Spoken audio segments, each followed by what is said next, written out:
afternoon. You're watching the English newscast on Future Television. I'm Linda Tamim, and these are today's top stories. Popular Lebanese actor Issam Brady is killed in a car crash on the Dawra Bridge. On the occasion of Easter, Greek Orthodox Archbishop of Beirut, Lies Audi, condemns the ongoing presidential vacuum and renews calls to elect a new head of state. And the presidents of the United States and Cuba meet in Panama City, marking a potential turning point in U.S. relations with Cuba and the region. Actor Issam Brady has passed away this morning after a traffic accident in Beirut's Dawra area. The national news agency says his Lexus collided with the separating barrier in the middle of the highway and later flipped off the Dawra Bridge. Before the accident, Brady was reportedly performing with his band in Compass Lounge in Beirut's Hamra area. The accident was one of several that occurred overnight in and around Beirut, as Lebanon witnessed winter-like weather over the weekend. Issam, born in 1980 in the town of Al-Faytroun, was the brother of TV host Wissam Brady. He studied fine arts at the Lebanese University and enjoyed a successful career in theater, cinema, and television. He also studied Oriental music at the Lebanese National Higher Conservatory of Music. Joining me on the line is Monsieur Roland Berber, Future Television producer and a close friend of actor Issam Brady. Hi, Roland. Can you hear me? Hi, how are you today? Good. Let me first extend my condolences to you and to Issam's family.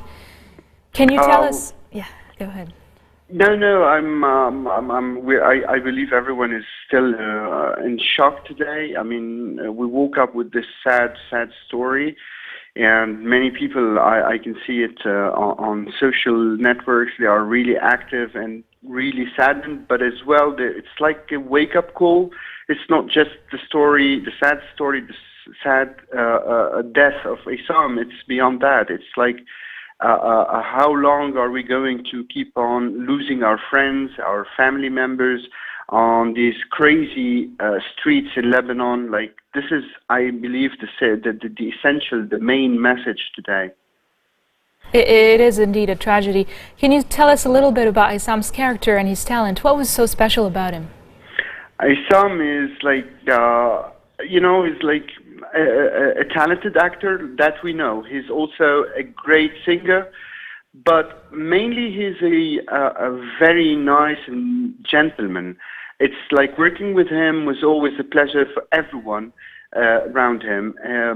His presence on set location during shoots was like really great fun, always smiling, always witty.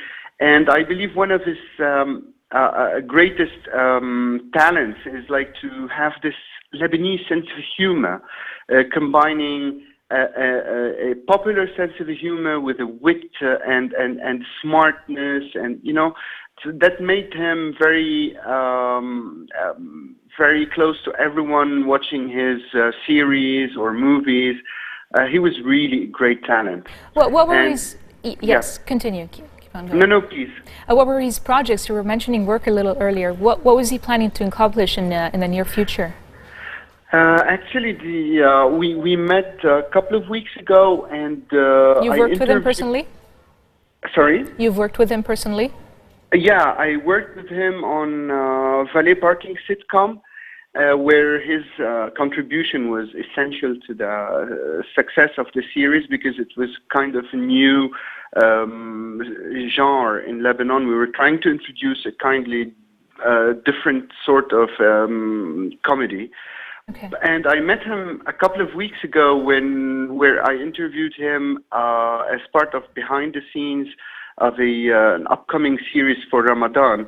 And this is a drama. That was a drama series, and a Lebanese Syrian drama series. And we discussed his character and how he enjoyed playing in the series, what made the character appealing to him. And after the interview, we just, like, as usual, we agreed to meet like over a cup of coffee and discuss a project. He always wanted to, he had a lot of energy, a lot of projects, and we were discussing a new show actually for TV where he can be a host and singer at the same time. Okay. So it's so sad to wake up this morning to this huge loss. I can only imagine. As a last question for you, Ra, what is his legacy to the entertainment industry? I believe many, like if you just like go over Twitter today, you're going to see how popular this guy was. And probably he wasn't looked at as a superstar, but he was a genuine star. And I believe one of the main legacies of Wissam is going to be nice humor, not elitist in any way, and yet not very cheap. So I believe he achieved what few people have done on TV in Lebanon or in cinema, being a talented comedian. This is what I'm going to say about him. Thank you so much. That was Mr. Roland Barbar, future television producer and friend of actor Wissam Brady. Thank you so much for being with us today. Thank you, Linda. Greek Orthodox Archbishop of Beirut, Lies Audi, has condemned the ongoing vacancy in the presidency, questioning the motives of lawmakers in the failure to elect a new head of state following 21 electoral sessions. During Easter Sunday Mass, Audi urged lawmakers to elect a head of state as soon as possible. Addressing the rise of Islamic extremism in the region, the Archbishop said, "We must stand united to avert the regional unrest from reaching our country," and noted that religion was not a political ideology, but the belief in God. As such, he called on Muslims to stand firmly against waves of takfiris and extremism. Audi condemned the persecution of Christian minorities at the hands of the Islamic State and emphasized the need to respect the beliefs of others and the need to safeguard this principle.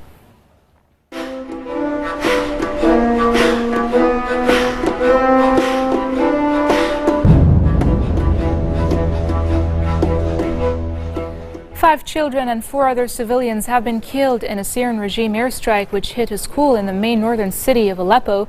Meanwhile, at least 35 civilians were killed on Saturday as government forces and rebel fighters exchanged fire in the contested northern city. The Syrian Observatory for Human Rights says 18 civilians, 2 of them children, were killed in regime airstrikes on Al-Mahdi and Sheikh al-Lutfi, 2 rebel-held neighborhoods in East Aleppo. UNRWA Commissioner General for the United Nations Relief and Works Agency, Pierre Kahn-Bol, has visited refugees at Yarmouk camp in Damascus and says the agency will assist those willing to leave the camp to find shelter elsewhere as fighting in the country intensifies. Today we remain very worried for the refugees and the civilians who are inside Yarmouk. We are very determined to provide assistance to those who have decided temporarily to leave the camp itself and to find shelter elsewhere. And we will take very seriously the needs also in Yalda and Babila. We're very determined to be able to respond to the needs of the people who have reached there. The situation in Yarmouk and what the population has gone through in Yarmouk over recent years, with the clear suffering that has resulted from the presence of armed groups inside the camp, is something that has not only worried us, but of course we have worked very closely with Gapar to try and address the needs of the population. And coming up next, Lebanese candidate for TF1's The Voice, Hiba Tawaji, makes it to the semi-finals. More after the break.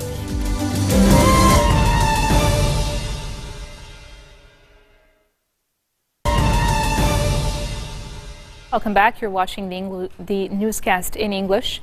Orthodox Christians are celebrating Easter across the world, commemorating the day followers believe Jesus was resurrected 2,000 years ago. In Egypt, Coptic Christians marked Easter with midnight mass, holding candles and praying. In Russia, President Vladimir Putin attended an Easter mass at the Cathedral of Christ the Savior in the capital of Moscow. The presidents of the United States and Cuba have met in Panama City, marking a potential turning point in U.S. relations with Cuba and the region. Following his meeting with Cuban President Raul Castro at the Summit of the Americas, U.S. President Barack Obama said the discussions had been candid and fruitful, and that a strong majority of citizens in both Cuba and the U.S. will back warmer relations. Obama also said that while relations will improve, that did not mean there were no divisions between the two countries on sensitive issues such as human rights. Castro had earlier told Obama that he was ready to discuss these issues, saying everything can be on the table. There is majority support of our policy in the United States, and there's overwhelming support for our policy in Cuba. I think people recognize that if you keep on doing something for 50 years and it doesn't work, you should try something new. And so the American people don't need to be persuaded that this is in fact the right thing to do. I recognize that there's still concerns and questions that Congress may have. We've got concerns and questions about specific activities that are taking place in Cuba and human rights and reform. We were able to obtain was a political framework between the P5+1 nations.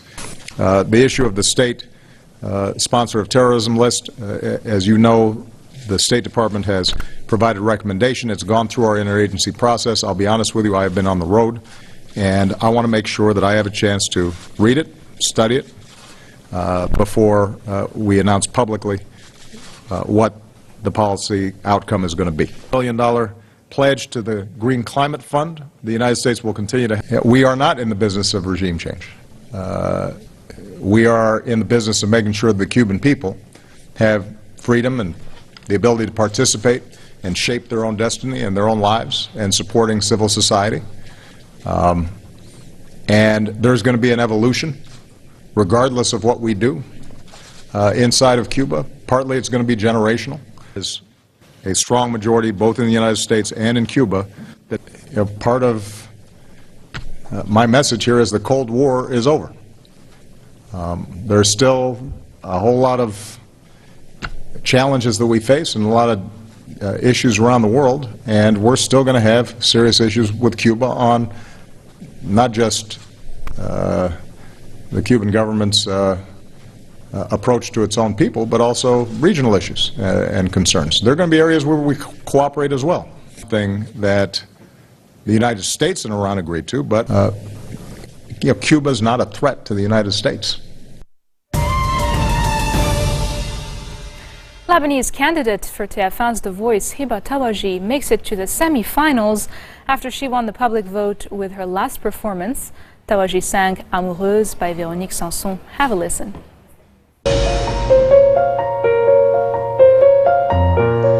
Une nuit, je m'endors avec lui, mais je sais qu'on nous l'interdit. Et je sens la fièvre qui me mord, sans que j'aie l'ombre d'un remords.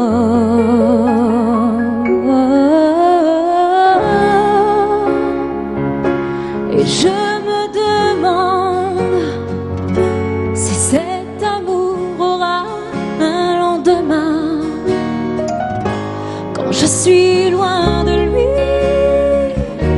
quand je suis loin de lui. Je n'ai plus vraiment toute ma tête, et je ne suis plus d'ici, non, je ne suis plus d'ici. Je ressens la pluie d'autres planètes, d'une autre planète. Quand il me serre tout contre lui, quand je sens que j'entre dans sa vie, je prie pour que le destin m'en sorte. Je prie pour que le diable m'emporte. And on this musical note, we end our bulletin for today. Now for a reminder of our headlines. Popular Lebanese actor Issam Brady is killed in a car crash on the Dawra Bridge. On the occasion of Easter, Greek Orthodox Archbishop of Beirut, Lies Saudi, condemns the ongoing presidential vacuum and renews calls to elect a new head of state. And the presidents of the United States and Cuba meet in Panama City, marking a potential turning point in U.S. relations with Cuba and the region. Those are your headlines for today. I'm Linda Tamim, and on behalf of our team, I wish everyone celebrating a very happy Easter.